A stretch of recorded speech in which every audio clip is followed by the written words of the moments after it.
Good morning. As you heard Jamie speak, it's a little difficult for us to stay completely on task to notify everybody what's going on. We want to make sure that next of kin is always the priority. It's always difficult when you have to tell next of kin that majority of their family was just involved in a homicide and they're a victim. So please bear with us on that in the future also, please. I know you all get the criminal complaint, so I'm going to, there's a lot to unpack here. So I'm going to go ahead and talk about what happened that's on the criminal complaint and address questions and some priorities that we have and some concerns. But yesterday on October 13th, at approximately 14 hours, which is 2:14 in the afternoon, a landlord called deputies and they were dispatched to 55 Young Road in Tijeras, New Mexico. It was a property owner who also resided next door at 51 Young Road, reported hearing several gunshots near the residence. They were also advised that he drove to the residence to check on them after hearing the gunshots and observed all the tenants' vehicles parked, and he honked his horn.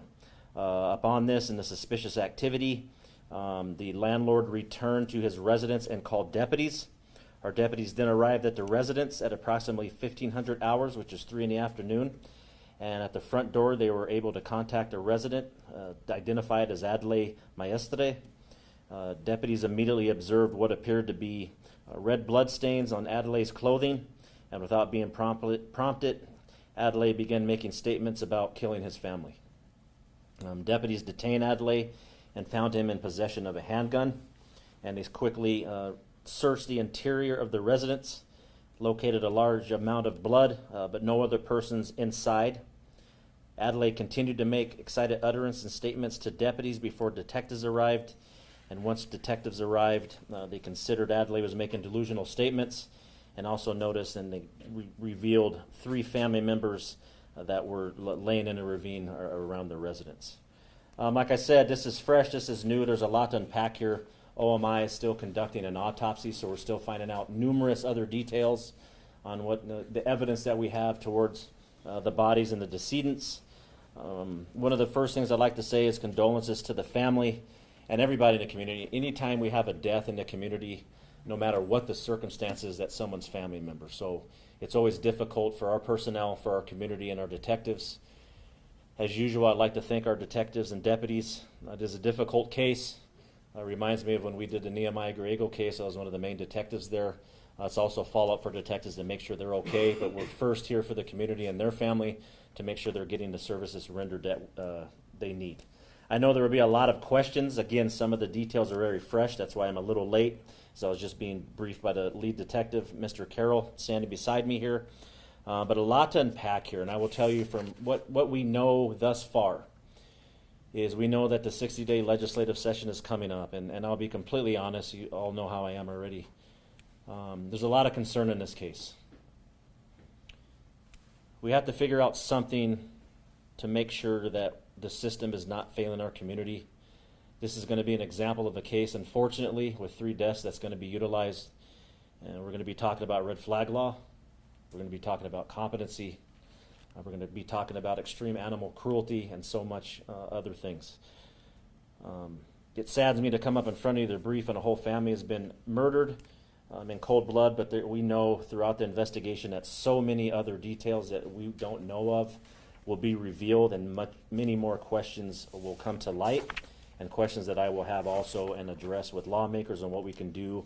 I will do everything in my power in this seat to make sure that this doesn't happen again, or at least attempt to, but it is difficult in a homicide. I won't lie to you with that. We can't prevent every homicide. It's not going to happen, but something this tragic, I believe that there are already some answers within this case, and I will wait for the final facts to come out, but I can already tell where this is heading. Other than that, I'm going to leave this just up to some questions so we can address them. And then if you have any details pertinent to the case, we will allow Detective Carroll to answer them. Remember, it's in a court of law still, and there'll be a lot going through, so some things he will not be able to answer, so it's not like we're trying to dodge your question. But please go ahead. Is there any details that you can share about the suspect, who he was, age, priors, or is this something that just happened out of the blue?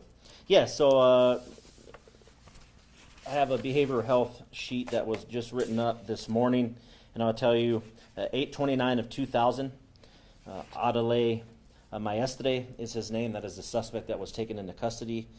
The history of the house also, which you'll probably ask, there was 3 calls for service before that family moved there. While he was there was 1 call for service coming from his mom for a stolen vehicle, and I'll give you all of their names here shortly.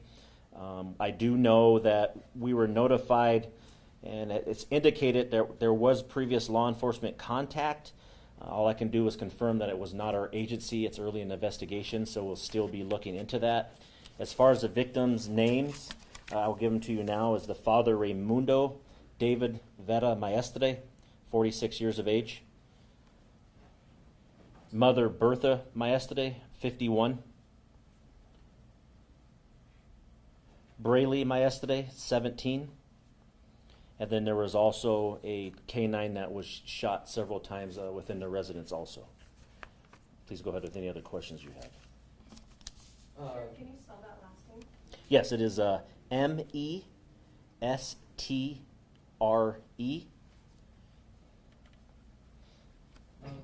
Dave just wanted me to ask, what was the rooftop color of the house green?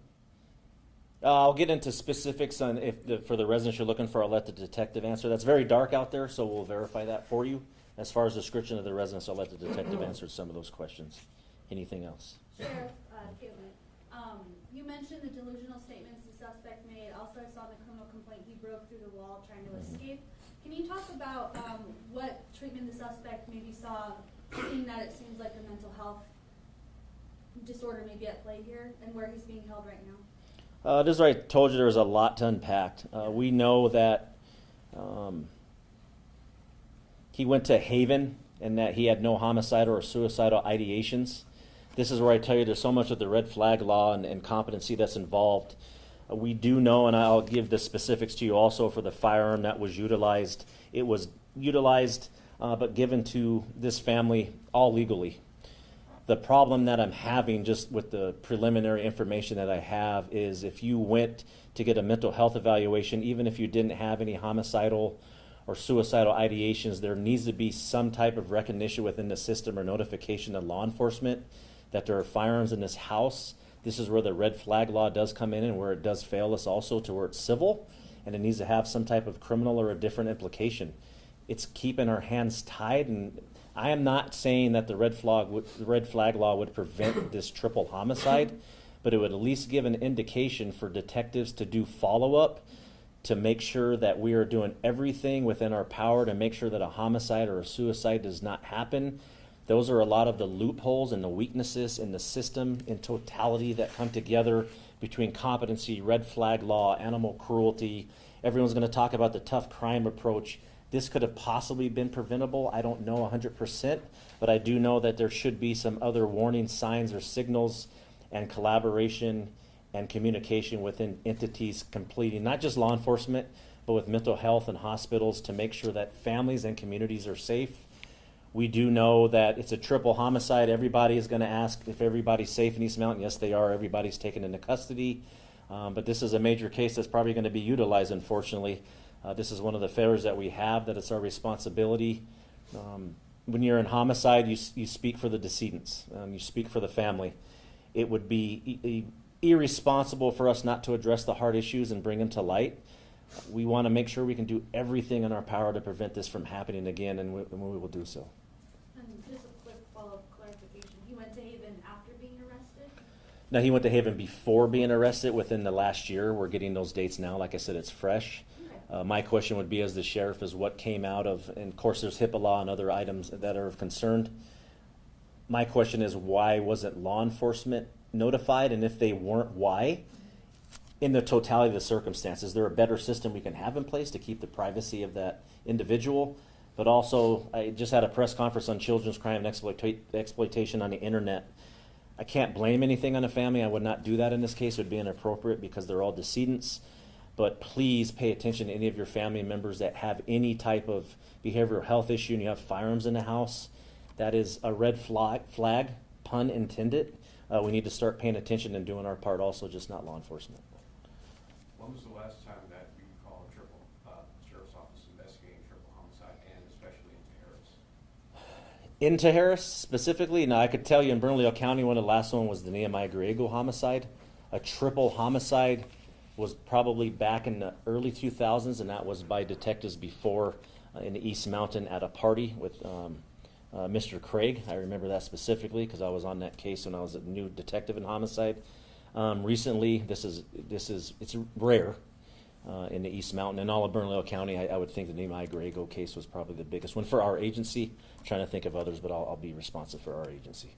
Sure, if you compare this case to the Nehemiah Griego case, can you speak to how this violent incidents not only impact the community, but also the detectives or the officers responding to that case?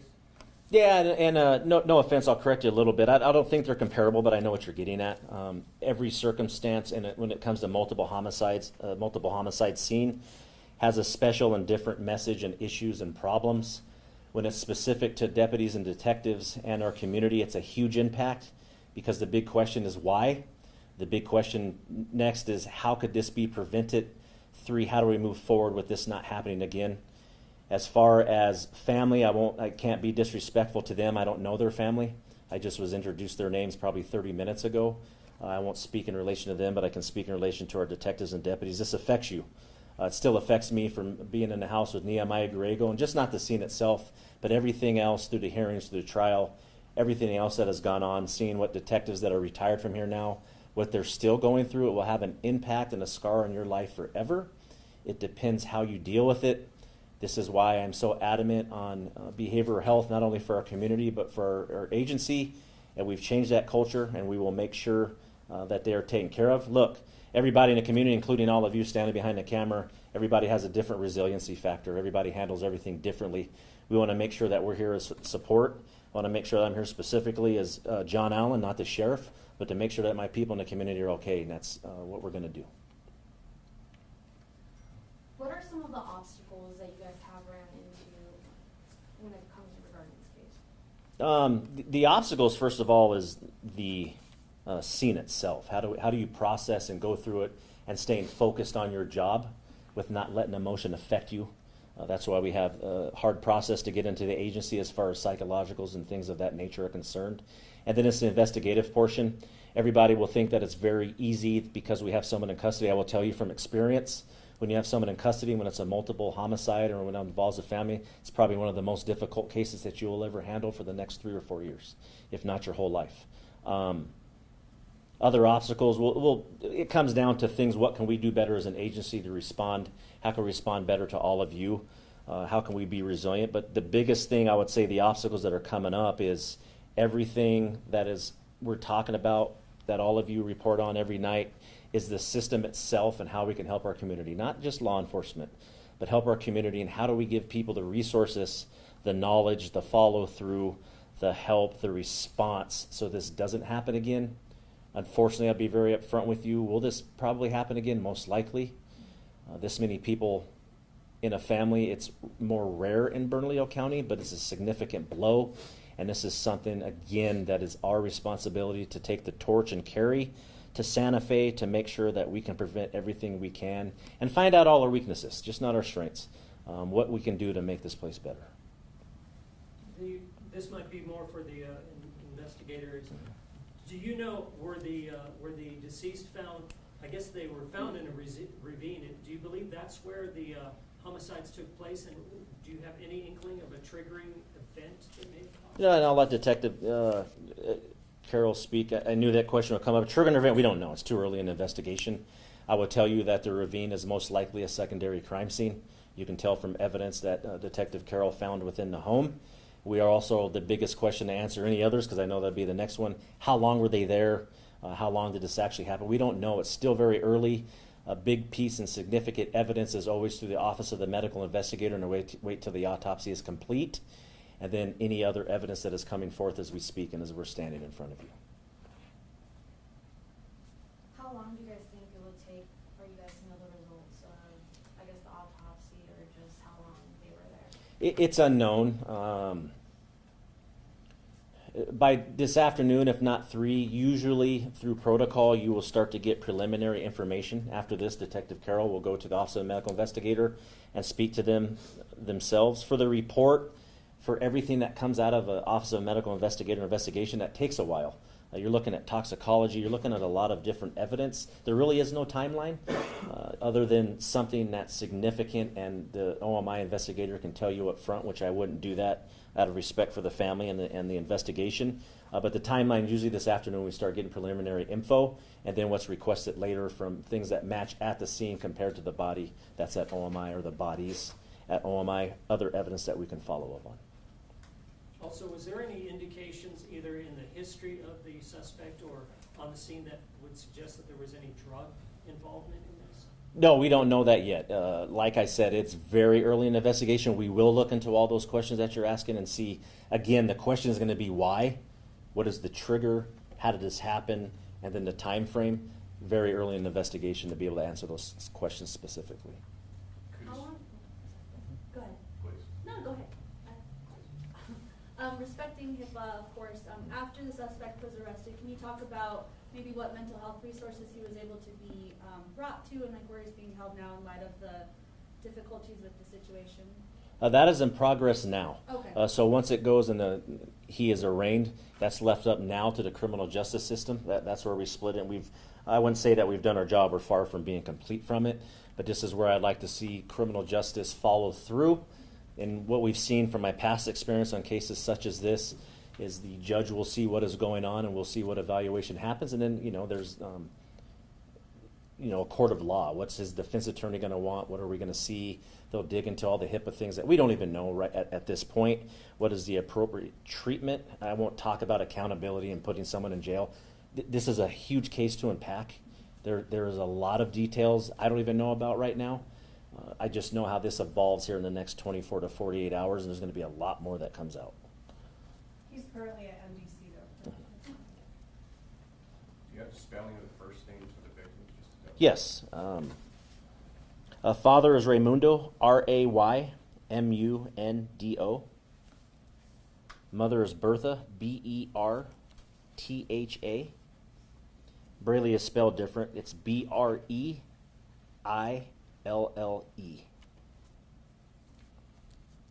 And the first name of Adlai is spelled Adlai.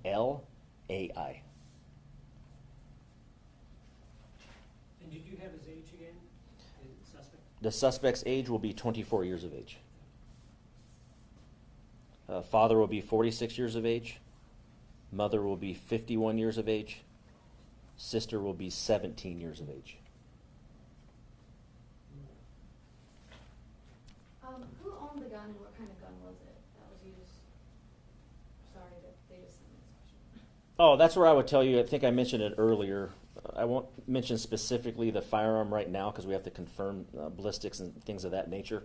I don't want to jeopardize the investigation, but I will tell you that the firearm came from Texas through an FFL, and it was given to the mother in a legal manner. Everything was done legally up to that point. The next question should be from everybody was how did he get a handle on the gun, and if he was able to have a firearm legally. Preliminary investigation says yes, but this is my biggest question when it comes to red flag law and competency. If you go to a mental health hospital to be evaluated for anything, law enforcement needs to be notified, if not his personal doctor, to notify law enforcement to make sure that the family has follow through and wraparound services so they have the knowledge on whether that loved one should have a firearm in their house, and if it is in the house, how do they store it safely? How long has that family, do they own the house, and how long have they been there, do you guys know? I don't know, probably a year or two. Like I said, it's early in the investigation. As far as timelines, how long they've been there, things of that nature, we don't know specifically to give you an accurate answer at this time. I'll take one more question. All right, thank you.